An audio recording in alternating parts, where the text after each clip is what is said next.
Mission 29 को लेकर दिल्ली में चर्चा है। लोकसभा की तैयारी को लेकर दिल्ली में बैठक हो रही है।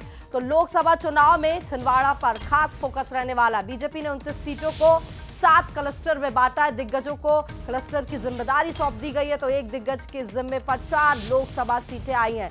बड़ी खबर, बड़ा अपडेट आप तक पहुंचा दे तो लोकसभा की तैयारी को लेकर अब बीजेपी जुट गई है दिल्ली में बेहद महत्वपूर्ण बैठक। और लोकसभा चुनाव में अब खास फोकस छिंदवाड़ा सीट पर रहने वाला है।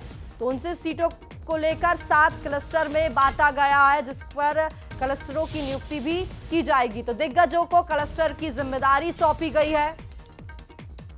छिंदवाड़ा से किसी बड़े नेता को बीजेपी सामने ला सकती है, मैदान में उतार सकती है। तो दिल्ली में इसी को लेकर आज बेहद ही महत्वपूर्ण बैठक, और इस बैठक में बीजेपी के पार्टी के सीनियर लीडर्स मौजूद रहेगी। तो इनको जिम्मेदारी दी जा सकती है। देखिए, हम नाम बता रहे हो, उज्जैन संभाग से जगदीश देवड़ा का नाम सामने है, तो वहीं रीवा संभाग से राजेंद्र शुक्ल का नाम सामने आ रहा है।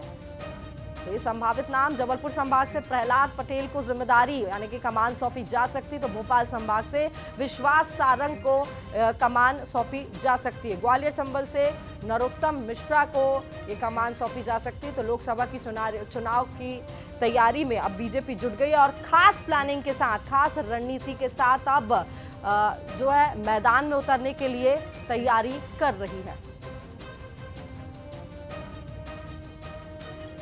और चलिए इसी खबर पर ज्यादा बातचीत करेंगे। न्यूज हेड शरद द्विवेदी जी हमारे साथ जुड़ गए। शरद जी, लोकसभा चुनाव के मद्देनजर बीजेपी अब एक्शन और अलर्ट मोड में तो नजर आ रही है, और उसको लेकर खास बैठक तो हो रही है। लेकिन बड़ी बात यह है कि छिंदवाड़ा पर खास फोकस रहने वाला, किसी बड़े चेहरे को इस सीट से अब बीजेपी उतार सकती है, और इसी को लेकर मंथन भी किया जा रहा है दिल्ली में।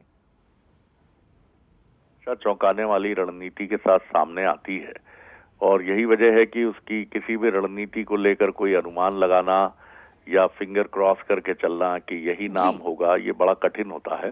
लेकिन यहाँ ये सवाल जरूर है कि क्या ये व्यक्ति जो कमलनाथ जी के पुत्र नकुलनाथ जी से टक्कर लेगा छिंदवाड़ा में, जो कि मध्य प्रदेश में पिछले चुनाव में आखिरी ऐसा किला था जहां बीजेपी अपना परचम नहीं फहरा पाई थी। तो क्या ये कोई फिल्म स्टार हो सकता है या राजनीति का ही कोई बड़ा सितारा मध्य प्रदेश का होगा, ये देखना बहुत ही इंटरेस्टिंग होगा।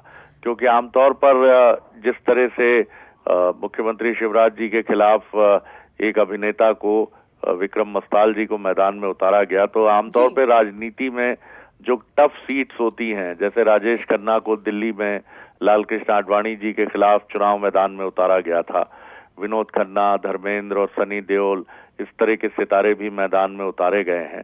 लेकिन छिंदवाड़ा की सीट के लिए कोई बड़ा सितारा आएगा, इसमें मुझे लगता है कि कोई बड़ा फिल्मी नाम शायद ना आए। तो संभावना इसी की अधिक है कि मध्य प्रदेश की सियासत का कोई बड़ा नाम छिंदवाड़ा से सर, क्योंकि कमलनाथ का मजबूत गढ़ है छिंदवाड़ा, और उनके सामने किसी मजबूत चेहरे को, किसी बड़े चेहरे को ही उतारना पड़ेगा बीजेपी को। हमारे साथ सूरज शर्मा भी जुड़ गए संवाददाता, उनसे भी समझने की कोशिश करेंगे, जानकारी लेंगे, क्योंकि बेहद महत्वपूर्ण हो जाता है छिंदवाड़ा सीट से अब बीजेपी किस रणनीति के साथ मैदान में उतरने जा रही है और किस बड़े चेहरे को मौका दे सकती है। सूरज,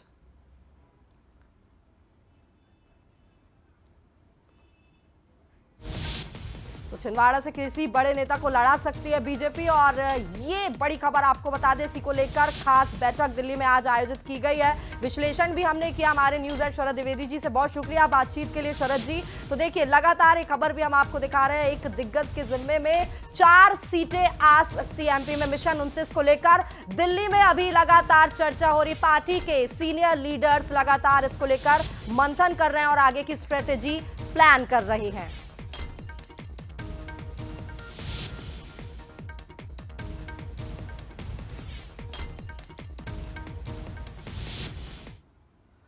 तो दिल्ली में मध्य प्रदेश बीजेपी की बैठक होने जा रही, लोकसभा चुनाव को लेकर चर्चा होगी। प्रदेश मीडिया प्रभारी आशीष अग्रवाल का बयान सामने आया। 10% वोट बढ़ाने को लेकर बूथ पर फोकस रहेगा, तो हर बूथ को मजबूत करने पर मंथन किया जा रहा है। प्रदेश मीडिया प्रभारी आशीष अग्रवाल का यह बयान, लोकसभा चुनाव को लेकर रणनीति तैयार कर रही है बीजेपी, और यह बेहद ही महत्वपूर्ण बैठक। और इसी दौरान प्रदेश मीडिया प्रभारी आशीष अग्रवाल का यह बयान सामने आया। 10% वोट बढ़ाने को लेकर अब बूथ पर फोकस करने पर पूरा जोर दिया जा रहा है। हर बूथ को मजबूत करने पर मंथन किया जा रहा है और बूथ लेवल पर कार्यकर्ताओं को किस प्रकार से एक्टिव किया जाए उसको लेकर भी बैठकों का दौर जारी है। कार्यकर्ताओं को टिप्स दिए जा रहे हैं।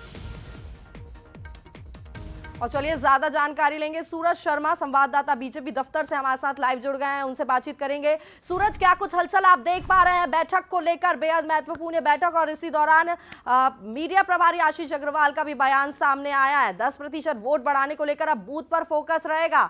हर बूथ को मजबूत करने के लिए अब खास स्ट्रेटेजी प्लान करने की तैयारी में है बीजेपी। देखिए, लोकसभा चुनाव को लेकर दिल्ली में बहुत महत्वपूर्ण बैठक है। राष्ट्रीय अध्यक्ष जेपी नड्डा, केंद्रीय गृह मंत्री अमित शाह है इस बैठक को लेंगे और खासतौर से मध्य प्रदेश के प्रदेश अध्यक्ष की बात हो, मुख्यमंत्री मोहन यादव भी बैठक में शामिल हो सकते हैं। साथ ही महत्वपूर्ण व्यक्ति वो हैं जो 7 क्लस्टरों में अलग अलग प्रभारियों को बनाया गया है, जिनको संयोजक बनाया गया है। 7 संभागों के हिसाब से इनको बांटा गया है, जिसमें खासतौर से हम देखें तो इंदौर की बात हो तो कैलाश विजयवर्गीय की जिम्मेदारी है, उज्जैन की बात हो तो जगदीश जोड़ा की जिम्मेदारी है, ग्वालियर चंबल नरोत्तम मिश्रा, रायन शुक्ल को रीवा शहडोल और महाकौशल की बात हो तो प्रहलाद पटेल को जिम्मेदारी दी गई। तो वहीं भोपाल की बात हो तो खासतौर से विश्वास सारंग को जिम्मेदारी दी गई। 7 नेताओं को जिम्मेदारी दी गई है। लोकसभा चुनाव में किन मुद्दों को लेकर जाना है, कैसे समीकरण साधते हुए आगे बढ़ना है, साथ ही विधानसभा चुनाव में जिन सीटों पर हार हुई है उन सीटों पर कैसे वोट प्रतिशत बढ़ाना है, इसके साथ ही जिन सीटों पर जीते हैं उनमें कैसे 10% वोट का इजाफा करना है, उसको लेकर बातचीत की जाएगी, समीक्षा की जाएगी। साथ ही हम देख रहे हैं 22 तारीख को राम मंदिर का उद्घाटन होना है, तो कहीं ना कहीं बीजेपी राम जो मुद्दा है, राम का मुद्दा, उसको लेकर भी चुनाव तक आगे बढ़ने वाली। इसको लेकर हम देख रहे हैं पूरे प्रदेश में अलग अलग कार्यक्रम भी हो रहे हैं। तो कुल मिलाकर लोकसभा की तैयारी है। 7 नेताओं को जिम्मेदारी भी महत्वपूर्ण दी गई है। संयोजक के तौर पर इन नेताओं की माना जा रहा है कि आज नियुक्ति हो जाएगी और आने वाले समय में क्या कुछ रोड मैप रहेगा बीजेपी। ठीक है सूरज, बहुत शुक्रिया जानकारी के लिए, बातचीत के लिए। लोकसभा चुनाव को लेकर चर्चा की जा रही है और कुछ ना कुछ बड़े निर्णय लिए भी जा सकते हैं। बढ़ते हैं आगे। खबर आप